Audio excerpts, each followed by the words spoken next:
에, 오늘 세계일보 2025년도 9월 3일자 기사입니다.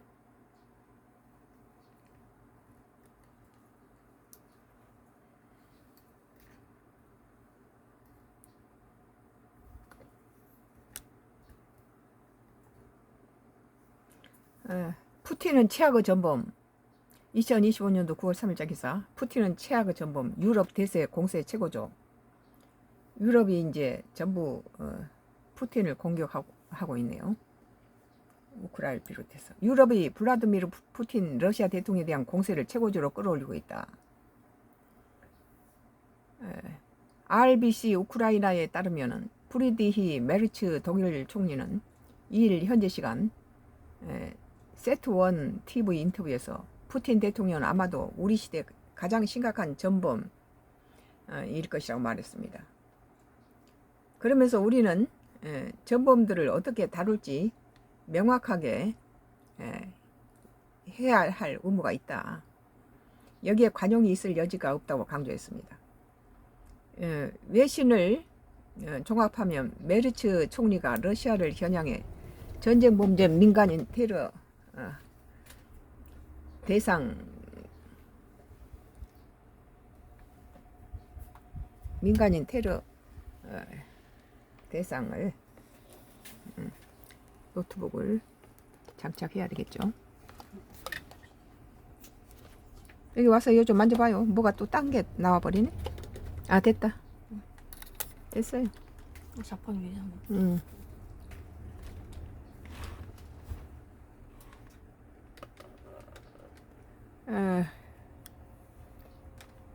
그러면서 우리는 전범을 어떻게 다룰지 명확히 해야 될 의무가 있다. 여기에 관용이 있을 여지가 없다라고 말했습니다. 푸틴을 전범이라고 말하고 있습니다.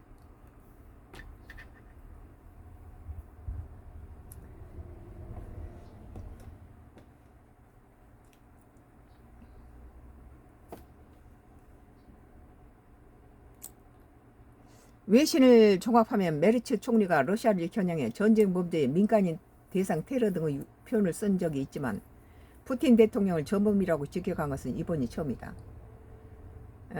유럽 마이단 프레스는 동일 지도자의 수사가 전례 없이 격화됐다며 전범 처리에 관용은 없다. 그의 주장은 독일이 모스크바와 타입에 강경론을 취하고 있다는 것을 시사한다고 평가했습니다.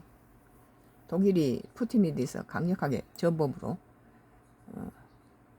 말하고 있네요. 우르즐라 폰테어라인의 유럽연합 집행위원장도 지난달 31일 폴란드와 벨라루스 접경지대를 찾아 푸틴 대통령을 포식자라고 불렀다.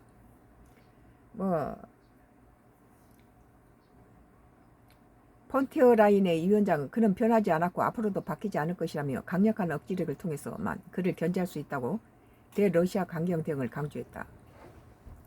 동행한 도널드 투스크 폴란드 총리도 폴란드 유럽 북대서양 조약기구와 미국은 한때 그랬던 것처럼 사악한 제국의 다음 단계에 대해 매우 강경하고 단호하게 연대해야 한다고 호응했다.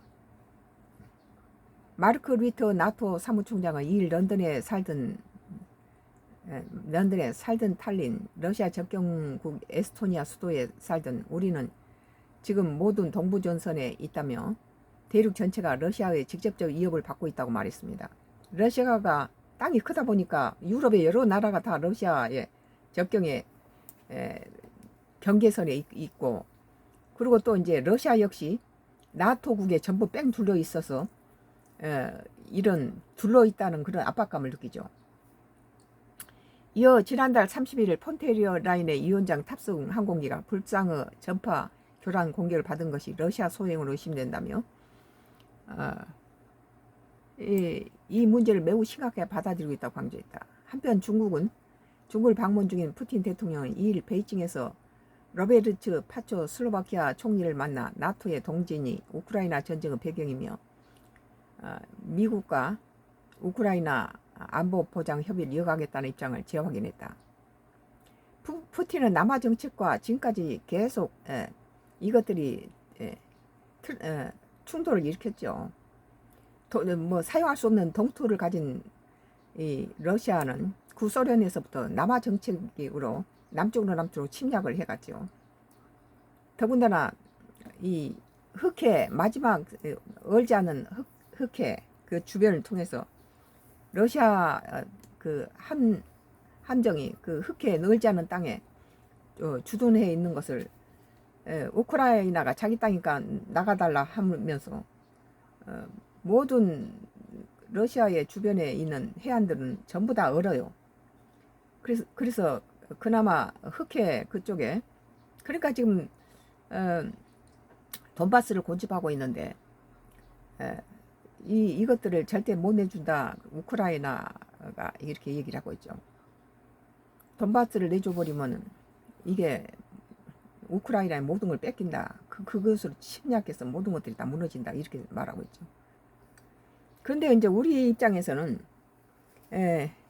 푸틴이 중국과 북한과 러시아 세계 여러 나라에 대해서 가장 믿을 만한 파트너는 한국이다. 한국과 교류했을 때 마지막까지 자기들이 위협에 빠져서 모든 나라들이 전부 탈퇴해버리고 다 떠났을 때 한국만 유일하게 마지막까지 남아있었다.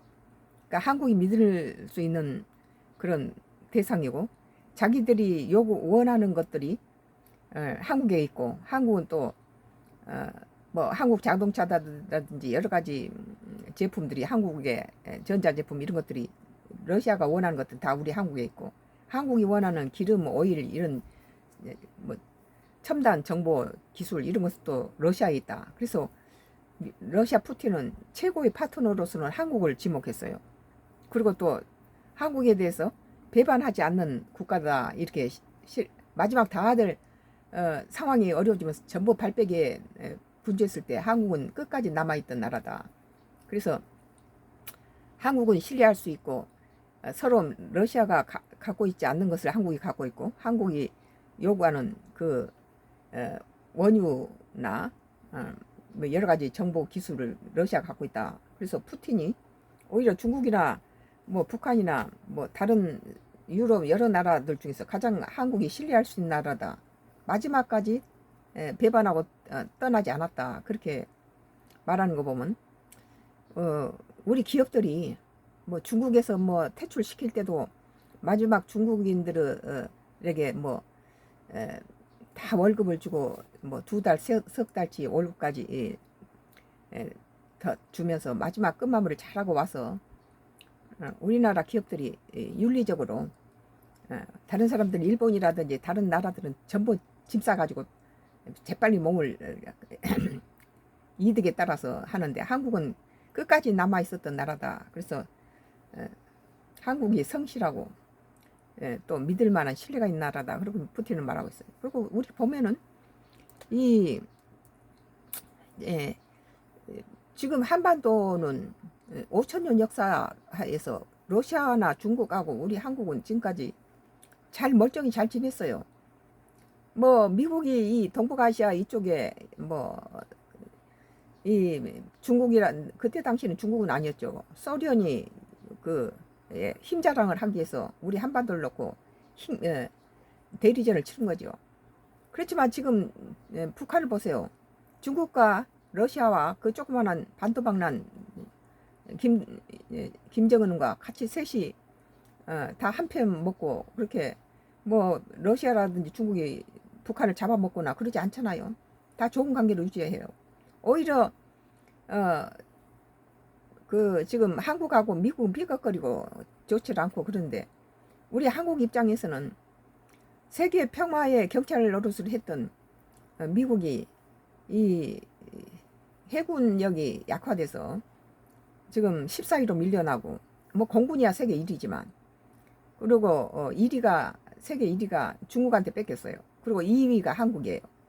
이런 상황에서 그 마스카라는 것이 우리는 중국이 해군력을 장악해서 인도태평양 연합국가에서 일본이라든지 대만이라든지 필리핀이나 베트남 뭐 인도네시아 이런 여러 나라 인도태평양 연안 국가들과 이 영토 분쟁을 일으키고 전쟁에까지 급발하는 그런 위험 상황이 많이 벌어지고 있는데 이런 것에 대해서 미국이 해군력이 더 강화돼서 세계의 경찰로서 할 수 있는 게 좋다 그렇게 느끼고, 미국 동맹의 한 국가로서 우리 국민이나 우리나라는 중국이 세계 1위의 그 해군을 자랑하는 것보다 미국이 다시 회복해서 1위를 만들어 놓은 것이 세계 평화와 우리나라 국익에도 맞고,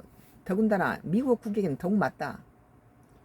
세계 평화에 해서 중국과 러시아와 북한과 좋은 관계를 유지할 수 있지만 우리 동맹은 미국인데 미국이 약화되는 건 우리한테 바람직하지 않다는 거죠. 그러니까 우리의 모든 것들을 다 미국에 퍼부어서 다시 우리는 미국을 1위로 만들자, 이런 데서 이번에 이재명 대통령이 한미 이 관세 협상에서 마스카가 그 미국 측에 많은 홍을 얻었다 그렇게 보는 거죠. 오늘 세계일보 2025년도 9월 3일자 기사, 푸틴은 최악의 전범, 유럽 대러 공세 최고조. 우크라이나는 이제 미국이라든지 다른 나라에 기대지 않고 자립해서 자기들이 먼저 몸을 추스리고, 유럽이라든지 여러 나라에서 오는 그 군사 무기를 받아가지고 다시 홀로 서기를 하고 있는 것 같아요. 오늘 세계일보 2025년도 9월 3일자, 푸틴 최악의 전범, 유럽 대러 공세 최고조라는 기사에 대해서 썬가크루스 나의 정치 코멘트를 지금 했습니다. 계속 정치 코멘트는 계속되겠습니다. 같은 거예요. 마스카 프로젝트 선픽 가늠할 관전 포인트 따로 똑같이 뭐 계속해요. 마스카 프로젝트예요. HD 현대 한화 삼성 쟁거름, 국내 현안부터 협력 목소리도.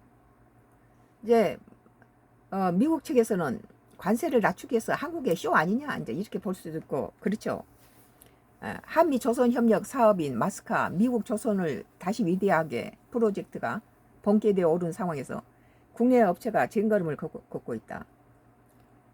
글로벌 방산 공급망 재편 속 따로 또 같이 중요성을 커지고 있다는 분석이 나온다. 그러니까 보통 때는 따로 국밥으로 놀다가 이 마스카에서는 전부 뭐 하나라든지 현대라든지 삼성이라든지 다 모든 사람이 다 한꺼번에 다 따로 또 다 같이 함께 이렇게 국내 업체가 쟁거름을 걷고 있다. 글로벌 방산 공급망 재편 속에 따로 또 같이 중요성이 커지고 있다는 분석이 나온다. 뭐 티격거리던 하나하고 현대가 캐나다에 무슨 잠수함인지 그것을 같이 둘이 건조해서 그거 성사시켰잖아요. 1년 안에 그걸 완공시킨다니까. 세계 여러 나라가 한국의 기술력은 물론이고 굉장히 정확도라든지 강한 거, 그리고 그 물건을 빨리 만들어서 제 날짜에 갖다 주는 거, 이런 것들이 신뢰를 얻고 있죠. 3일 업계에 따르면 하나그룹은 지난달 31일 류두형 하나오션 경영기획시장, 주하나 글로벌 부분 대표이사로 김종서 하나오션 상선 사업부장을 하나엔진 대표이사로 내정하는 인사를 단행했다. 대우조선 해양에서 재출범한 하나오션을 번개되어 올린 주역이 전진 배치된 셈이다. 마스카 프로젝트가 지난달 25일 현지 시간 한미 정상회담을 계기로 본격화된 상황에서 하나그룹은 하나필립 조선소를 지렛대로 삼은 모양새다. 하나그룹은 하나필립 조선소에 50억 달러 약 7조 원을 투자할 계획이다. 지난해 인수대금이 1억 달러였다는 점을 고려하면 대미 투자를 대폭 늘린 셈이다. 뭐 미국한테 돈을 준 건 아니고 투자를 했다는 거죠. 이재명 대통령은 지난달 26일 현지 시간 하나필립 조선소에 열린 국가안보 다목적 선 스테아 오브 메인호 명명식에 참석했다.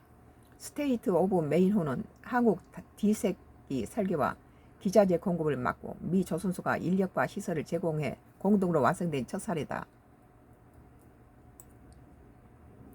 업계에서는 마스카 프로젝트 핵심이 기술 협력과 기자재 교육뿐 아니라 공동 설계, 공동 건조에 있다는 이야기가 나온다. 미국한테 우리 한국 기술을 동맹이기 때문에 줘서 미국을 위대하게 해준다는 거죠. 한국이 1위 되는 거 원치 않고 중국이 1위를 미국으로 바꿔줘야 된다, 이런 계략이죠. 미국과 동북가 동맹국의 조선협력 경로 보고서에서 모듈화 공급을 활용한 공동건조 조선업 재건 방안을 언급했다. CSIS 산하 퍼시픽 포럼 기관지 페넥트는 지난달 박진호 전 국방부 정책자문위원회의 한국 마스카 제한 성공 여부는 공동 설계 및 공동 건조에 달려있다는 제목의 칼럼을 실었다. 그는 한국의 마스카 제한 성공 여부는 공동 설계 및 공동 건조에 달려있다는 제목의 칼럼을 실었다. 그는 한국에서 공동 설계 공동 건조가 채택되면 트럼프 정부는 마스카 추진에 확신을 가질 것이라고 했다. 뭐 거짓말하는 거 아니야? 이렇게 믿지 않겠죠.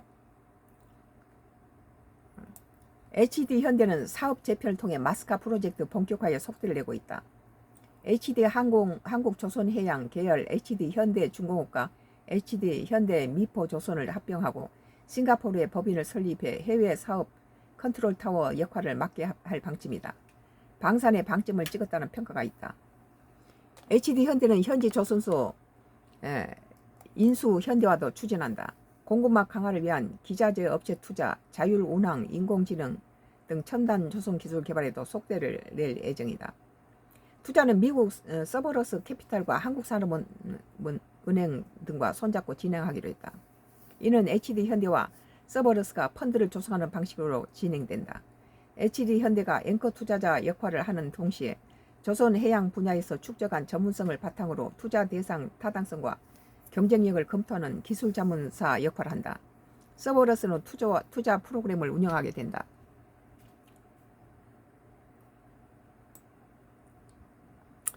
HD 현대는 지난 4월 미국 최대 방산 조선사 헌팅턴 잉걸스와 선박 생산성 향상 조선 기술 협력을 위한 양해각서를 체결했다. 지난 6월에는 에디슨 쉐스트 오프쇼어와 상선 파트너십을 맺었다. 지난달에는 미국 AI 방산기업 안드릴 인더스트리트와 손을 잡았다. 삼성중공업은 미국 해군 지원함 MRO 유지 보수 정비 사업에 시선을 두고 있다. 그러니까 이제 뭐 하나하고 현대하고 삼성이 다 이제 발을 맞춰서 지금 가고 있다는 거예요. 삼성중공업은 지난달 미국 비건 마린 그룹과 해군 지원함 MRO 등에 관한 전략적 파트너십을 맺었다. 비건 마린 그룹은 미국 군함 MRO 전문 회사다. 그래서 지금 하나하고 현대하고 삼성 이 기업들이 가서 이번에 관세에 많은 영향을 주고 있죠. 뭐 국가가 어려울 때는 기업을 이용해 먹고 또 기업 죽이기 뭐 노란 봉투법이라든지 뭐 상법 이런 것들을 해서 기업이 다 해외로 갔다 관세를 법인세를 올리거나 이래서 전부 해외로 내쫓아보면 되겠어요? 이렇게 기업을 이용해 먹을 때는 이용해 먹고 또 살려주고 또 서로가 상부상조 해야 된다고 나는 봐요. 업계에서는 미국 상선 분야에서는 각사가 별도 사업을 벌이나 방산 분야에서는 원팀을 이룰 수 있을지 주목한다. 방산 신조 사업은 정부가 나서는 일인 만큼 방위사업청이 국내 업체와 원팀을 구성해 대응할 수 있다는 의견이다. HD 현대와 삼성중공업이 마스카 프로젝트 성공을 위해 현지 업체의 연이어 파트너십을 맺는 상황에서 공동 건조, 공동 설계 필요성도 언급된다. 일각에서는 HD 현대중공업과 하나오션이 자웅을 겨루는 한국형 자기 구축함 사업부터 풀어나가는 게 순리라는 이야기도 나온다. 글로벌 방산 공급망이 변화하는 상황에서 원팀 중요성이 커진 만큼, 그러니까 이제 현대 측에서 만들고 있는 것과 하나 측에서 만드는 것들이 서로 이제 부딪히면 안 되겠죠. 서로 이제 원팀이 돼야 되겠죠. 원팀 중요성이 커진 만큼 KDDX 상설 설계 및 선조함 건조도도 HD 현대중공업과 하나오션의 공동 설계, 공동 건조 방식에 대한 목소리가 커지고 있다. 둘이 힘을 합쳐야 돼요. 캐나다에 잠수함을 했던 것처럼 뭐 어떨 때는 둘이 막 박치고 싸우다가 또 둘이 합쳐서 그것이 국익에도 좋고 서로 기업에도 좋죠. KDDX 기본 설계 수행한 HD 현대중공업은 상세 설계 및 선도함 건조를 수의 계약 방식으로 진행해야 한다는 입장이다. 반면 대우조선 해양 시절 개념 설계를 수행한 하나오션은 경쟁 입찰로 사업자를 선정해야 한다고 주장한다. 방사청은 국내 조선업계를 대표하는 두 기업의 의견이 첨예하게 갈리자 쉽게 결정을 내리지 못하고 있다. 둘이 절충해야 됐다고 봐요. 일부는 절충해서 잘. 더 팩트예요 이건. 더 팩트가 2025년도 9월 3일자 마스카 프로젝트 선택하는 말 관전 포인트 따로 또 같이라는 기사에 대해서 썬가 그루소의 나의 정치 코멘트를 했습니다. 나의 정치 코멘트는 계속됩니다.